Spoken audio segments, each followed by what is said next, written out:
یقیناً آپ نے بھی اپنے ارد گرد کے لوگوں سے یہ ضرور سنا ہوگا کہ قرآن پڑھیں یا آپ سے کلام کرے گا، لیکن جب آپ پڑھتے ہیں تو آپ سے کلام نہیں کرتا اور آپ پریشان ہو جاتے ہیں۔ آپ کو سمجھ نہیں آتا کہ ان آیات میں آپ کے لیے کیا ہے۔ جیسے کہتے ہیں نا کہ آپ ہی کی تو کہانی ہے یہاں، لیکن قرآن سے آپ کو جواب نہیں ملتا۔ آپ کو نظر آتے ہیں تو صرف احکامات نظر آتے ہیں، حق و باطل کا فرق نظر آتا ہے، انبیاء کرام کے قصے ہوتے ہیں، اللہ کی باتیں ہوتی ہیں، اور آپ پڑھنے کی کوشش کرتے ہیں، ان سے کلام کرنے کی کوشش کرتے ہیں، لیکن چاہ کے بھی کر نہیں پاتے۔ تو آج کی اس ویڈیو میں ہم یہی جانیں گے کہ قرآن کن لوگوں سے کلام کرتا ہے اور ہم وہ لوگ ان لوگوں کی لسٹ میں کیسے آ سکتے ہیں۔ یہ پوسٹ میں نے پڑھی ہے دعا حور کی، اور یہ مجھے اتنی پسند آئی کہ میں نے سوچا کہ آپ لوگوں کے ساتھ شیئر کی جائے۔ تو آئیے جانتے ہیں کہ قرآن کن لوگوں سے کلام کرتا ہے۔ قرآن اللہ کا کلام ہے، لیکن سمجھنے کی بات یہ ہے کہ قرآن کلام الہی تو ہے، لیکن کیا یہ واقعی ہر کسی سے بات کرتا ہے؟ بالکل نہیں۔ قرآن اللہ کے الفاظ ہیں، لیکن ان الفاظ کی تاثیر صرف وہی لوگ محسوس کر سکتے ہیں جو اللہ سے بات کرنے کے متمنی ہوں۔ قرآن ہر کسی سے بات نہیں کرتا یا ہر کسی کو جواب نہیں دیتا۔ یہ صرف انہی لوگوں سے کلام کرتا ہے جو اس سے کلام کرنا چاہتے ہیں، جو اس سے بات کرنے کی کوشش کرتے ہیں، جو ہر دم اللہ سے کلام کرنے کی کوشش میں خود کو مصروف رکھتے ہیں۔ قرآن شروع میں آپ سے کلام نہیں کرنے لگ جائے گا۔ شروع میں آپ قرآن پڑھیں گے تو اس میں آپ کے لیے صرف احکام ہوں گے، حق و باطل کا فرق بتایا جائے گا، انبیاء کرام کے قصے ہوں گے یا اللہ کی باتیں ہوں گی۔ آپ پڑھنے کی کوشش بھی کریں گے، ان سے کلام کرنے کی کوشش بھی کریں گے تو چاہ کے بھی نہیں کر سکیں گے، کیونکہ قرآن آپ سے تب کلام نہیں کرے گا۔ قرآن ان لوگوں سے کلام کرتا ہے جو اس کے احکامات پر عمل کرتے ہیں اور باقاعدگی سے کرنے لگتے ہیں، جو اللہ کے بتائے ہوئے حق و باطل کے فرق کو سمجھتے ہیں اور حق پر چلنا سیکھ لیتے ہیں۔ تب قرآن کے ذریعے اللہ ان سے کلام کرنے لگتا ہے، اور تب ان کی مشکلات میں قرآن مدد بن کر آتا ہے۔ تب ہدایت کا نور ان کے دل میں اترتا ہے اور محسوس ہوتا ہے، ہر تب محسوس ہوتا ہے کہ جیسے اللہ خود آپ سے کلام کر رہا ہے۔ قرآن پاک میں اللہ فرماتا ہے، سورہ آل عمران آیت نمبر 138، عام لوگوں کے لیے تو یہ قرآن بیان ہے اور پرہیزگاروں کے لیے ہدایت اور نصیحت ہے۔ جب ہم اپنے آس پاس لوگوں کو دیکھتے ہیں، سنتے ہیں کہ وہ قرآن کے ذریعے اللہ سے کلام کرتے ہیں، سب یہی کہتے ہیں کہ قرآن پڑھیں یا آپ سے کلام کرے گا، لیکن جب آپ پڑھتے ہیں تو آپ سے کلام نہیں کرتا تو آپ پریشان ہو جاتے ہیں۔ تو کیوں پریشان ہوتے ہیں؟ کیا وہ اللہ جس نے پیدا ہونے سے لے کر اب تک عقل، سمجھ اور شعور عطا کیا ہے، جس نے ہمت، طاقت اور حوصلہ بھی دیا ہے، جو اب قرآن تک بھی لے آیا، کیا وہ اللہ آپ سے کلام نہیں کرے گا؟ بالکل کرے گا۔ وہ اسی لیے تو آپ کو قرآن تک لے کے آیا ہے۔ وہ چاہتا ہے آپ قرآن پڑھیں، آپ اس سے خود کو مانوس کر لیں۔ جو وہ کہہ رہا ہے بے شک آپ محسوس نہیں کر رہے اللہ کی قربت اس لمحے، لیکن وہ جو ڈائریکشن دے رہا ہے اس پر چلتے جائیں۔ وہ خاموشی سے آپ کا ہاتھ پکڑ کے اللہ کے پاس لے جائے گا۔ قرآن تو اللہ کی رسی ہے نا، اس کو تھام تو لیں، تھامیں گے تبھی تو اللہ ملے گا۔ قرآن بار بار ابھی صرف احکامات پر ہی کیوں زور دے رہا ہے؟ کیونکہ جب تک آپ قرآن کے مطابق خود کو ڈھال نہیں لیں گے تو رسی ہاتھوں میں محسوس کیسے ہوگی؟ اس کو محسوس کرنا ہے تو پھر اس رسی کا خود کو اہل بھی تو بنانا ہوگا نا۔ ابھی قرآن آپ کے لیے بیان ہے، آپ نے اس بیان کو سننا ہے، اس بیان پر عمل کرنا شروع کرنا ہے۔ ہاں مشکل ہے، ناممکن تو نہیں ہے نا۔ اور پتہ ہے جب آپ ان بیان کیے کہ احکامات کو قبول کر لیتے ہیں اور پھر ان پر ایمان لے آتے ہیں اور آہستہ آہستہ ان کے مطابق خود کو ڈھالنے لگتے ہیں نا، تو آپ اللہ کے قریب ہوتے جاتے ہیں۔ تب آہستہ آہستہ رسی اپنے ہاتھوں میں تھامی ہوئی نظر آنے لگ جاتی ہے۔ تب یوں لگتا ہے جیسے اللہ ڈائریکٹ آپ سے بات کر رہا ہے، وہ آپ کو نصیحت کر رہا ہے۔ اور اس کی نصیحت، اس کی ہدایت اگر مل جائے آپ کو تو آپ کو کچھ اور چاہیے کیا پھر؟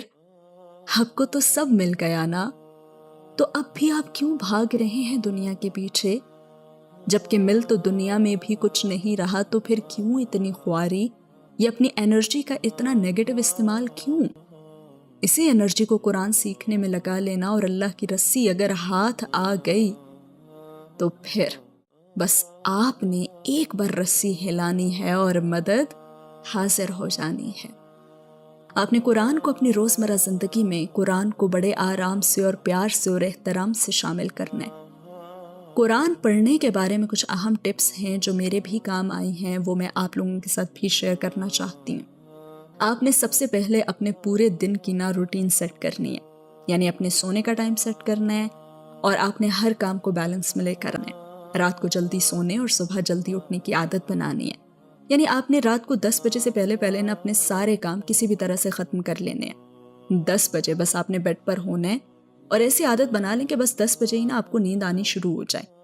بہتر ہے کہ آپ تہجد کے وقت اٹھنے کی بھی روٹین سیٹ کر لیں، اور تہجد پڑھنے کے بعد کچھ وقت قرآن پڑھیں، اسے سمجھیں، تفسیر پڑھیں۔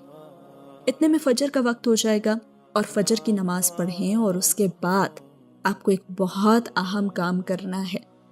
آپ نے اللہ کو خط لکھنا ہے۔ خط لکھنے کا بنیادی مقصد اپنے کسی عزیز کو اپنے حالات اور واقعات سے آگاہ کرنا ہوتا ہے نا، اور پھر اگلے کا جواب آتا ہے، پھر آپ جواب دیتے ہیں، اور یوں یہ سلسلہ چلتا رہتا ہے۔ آپ خط میں کوئی بھی بات لکھ سکتے ہیں، لیکن جو آپ لکھ رہے ہیں وہ اس پر منحصر ہے کہ مقابل سے آپ کا تعلق کیسا ہے۔ اگر شروع میں آپ کا اللہ سے ڈائریکٹ کنیکشن نہیں بھی ہے تو کوئی بات نہیں، بار بار اس کو بھی میسیجز لکھیں، خط لکھتے رہیں۔ ایک دن تو آئے گا نا جب آپ کی میسیجز کا بھی رپلائی آنے لگ جائے گا۔ دیکھیں، کسی انسان کو بھی آپ روزانہ میسیجز کرتے رہنا اور اس کے پسند کے کام کرنے لگ جائیں، اس کو خوش کرنے کی ہر ممکن کوشش کریں، تو اس کا دل بھی نرم پڑتا جائے گا۔ تو آپ نے اب بھی یہی کرنا ہے۔ دیکھیں، دنیا کے لیے تو بہت کچھ کر لیا نا، تو اللہ کے لیے نہیں کر سکتے کیا؟ اس کو روز کا ایک خط تو لکھ ہی سکتے ہیں نا۔ اللہ تعالیٰ کو خط لکھنے کا مطلب بھی یہی ہے کہ اپنے حالات اور واقعات کی اس کو بس خبر دینی ہے، اور پھر اس کے جواب کا منتظر ہونا ہے۔ اللہ کو خط لکھنے کا سب سے بہترین طریقہ قرآن جرنلنگ ہے۔ اور قرآن جرنلنگ کیسے کرتے ہیں؟ قرآن پڑھنے کے بعد اہم نکات جو ہیں نا، ان کو اپنے پاس لکھ لیں، کسی بھی ڈائری میں یا پھر ڈیجیٹل نوٹس میں، اور اسے آپ نے روزانہ کا معمول بنا لینا ہے۔ یعنی آپ نے قرآنی آیات کے معنی، تفاسیر کا گہرے انداز میں مطالعہ کرنا ہے۔ اور گہرے مطالعے کا مطلب یہ نہیں ہے کہ آپ نے گھنٹے لگا دینے، آپ نے صرف 15 سے 20 منٹ جو ہے نا، اس میں بھی آپ یہ کام کر سکتے ہیں۔ آپ نے قرآن پڑھنے کے بعد اہم نکات کو کسی ایسی جگہ لکھنا ہے جو آپ نے صرف اسی مقصد کے لیے رکھی ہے۔ یہ آپ کے خطوط ہی تو ہیں جو آہستہ آہستہ ترتیب پا رہے ہیں۔ اہم نکات لکھنے کے بعد آپ نے ایک صفحہ جو ہے وہ خالی چھوڑ دینا ہے، اور پورا دن گزرنے کے بعد ان نکات کو دوبارہ سے پڑھنا ہے، اور ان خالی صفحات میں یہ لکھنا ہے کہ وہ ایک آیت یا پھر چند آیات کس طرح پورا دن آپ کی ہدایت یا مدد کا ذریعہ بنی ہے۔ شروع میں مشکل ہوگی، لیکن آپ نے ہمت نہیں ہارنی، اپنی چھوٹی چھوٹی باتیں بھی اپنے اللہ کو بتانی ہیں، ایسے تو تعلق مضبوط ہوگا۔ آپ خود دیکھیں گے کہ آہستہ آہستہ تعلق میں بہتری آنے لگی ہے۔ کبھی کبھار ہو سکتا ہے کہ آپ کو جواب نہیں ملے گا، آپ خط نہیں بھی لکھ سکیں گے، مایوس بھی ہوں گے، لیکن ہمت نہیں ہارنی، پھر سے اٹھنا ہے، پھر سے یہ سب کرنا ہے، دیکھنا ہے کہ اللہ کے کسی حکم میں کوئی کوتاہی تو نہیں ہو رہی۔ اور جب آپ غور کریں گے نا کہ خرابی کہاں ہے، تو آپ کو نظر آ جائے گا، اور پھر بہت جلدی وہ وقت بھی آ جائے گا جب اللہ تعالیٰ کی رسی آپ کو اپنے ہاتھوں میں نظر آنی محسوس ہو جائے گی، اور پھر آہستہ آہستہ اس پر آپ کی گرفت بھی مضبوط ہوتی جائے گی۔ تب قرآن آپ سے بھی باتیں کرنے لگے گا، اور آپ کو لگے گا جیسے وہ سب آیات آپ کو نصیحت کر رہی ہیں۔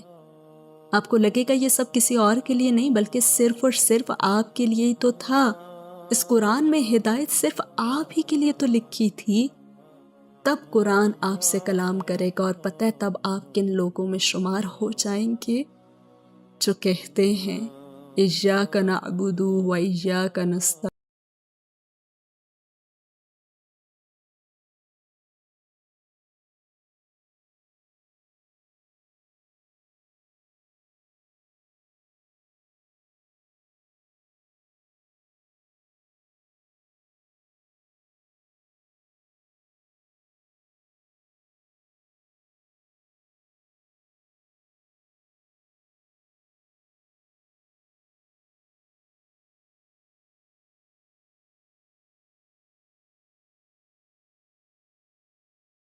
لکھنے یعنی قرآن جرنلنگ کا فائدہ یہ ہوگا کہ آپ کو اپنی پروگریس بھی نظر آئے گی.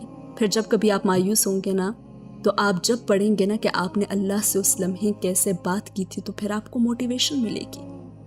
بے شک اللہ البصیر ہے، السمیع ہے، وہ العلیم ہے، سب جانتا ہے. خط لکھنے کا مقصد آپ کی اپنی میموریز ہیں آپ کے اللہ کے ساتھ، جو آپ کو ہر لمحے اللہ سے تعلق کی یاد دہانی کرائیں گی. اس سے آگے بھٹکنے کے چانسز کم ہو جائیں گے. اللہ کو بے شک ان خطوط کی کوئی ضرورت نہیں ہے، ضرورت ہے تو آپ کو ہے. آپ کو اللہ سے بات کرنی ہے، آپ کو اسے خط لکھنے ہیں، آپ کو اپنا جذبہ اور اپنی جدوجہد دکھانی ہے اپنے اللہ کو. آپ کو اللہ سے اظہار محبت کرنا ہے، اور پتہ ہے پھر ان خطوں کے جواب بھی ملنا شروع ہو جاتے ہیں. قرآن ہی کے ذریعے پھر باقاعدہ خطوط کا تبادلہ ہوتا ہے. اللہ قرآن ہی کے ذریعے اپنی باتیں آپ کو بتاتا ہے، اور آپ اپنی باتیں اپنے خطوں کے ذریعے اسے بتاتے ہیں. تو بتائیں اس سے زیادہ خالص کوئی تعلق ہو سکتا ہے کیا؟ کیسی لگی آج کی ویڈیو، اور اس پہ آپ عمل کرنے جا رہے ہیں یا کسی نے عمل کیا ہے تو ضرور بتائیے گا کامنٹ سیکشن میں. یہ خوبصورت پوسٹ ہے دعا حور کی، انہیں بھی ضرور فالو کیجیے گا. دعا میں یاد رکھیے گا. اللہ حافظ. نزعت أسرار قلبي وجئت ألقي أسى